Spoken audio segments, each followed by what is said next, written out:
Good day, everyone. Today we're having a egg tasting quest. First, we boiled a chicken egg, duck egg, and a quail egg.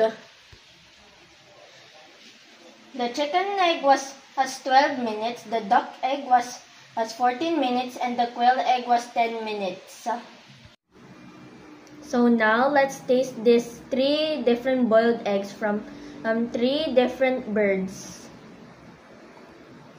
Let's compare the eggs in size, color, and shape.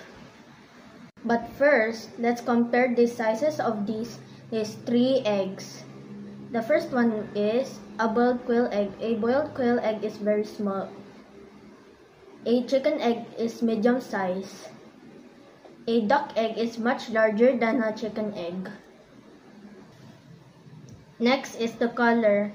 The quail egg and the chicken egg are both white, but the duck egg is very different. It was light yellow. And last is the shape. All 3 eggs were oval, but the quail egg has a pointy tip on the top and it's round on the bottom.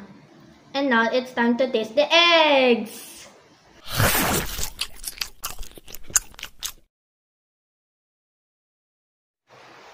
The duck egg has the most intense flavor of the 3. The duck egg has the firmest texture of the 3. I prefer the chicken egg because it is delicious and has a light taste.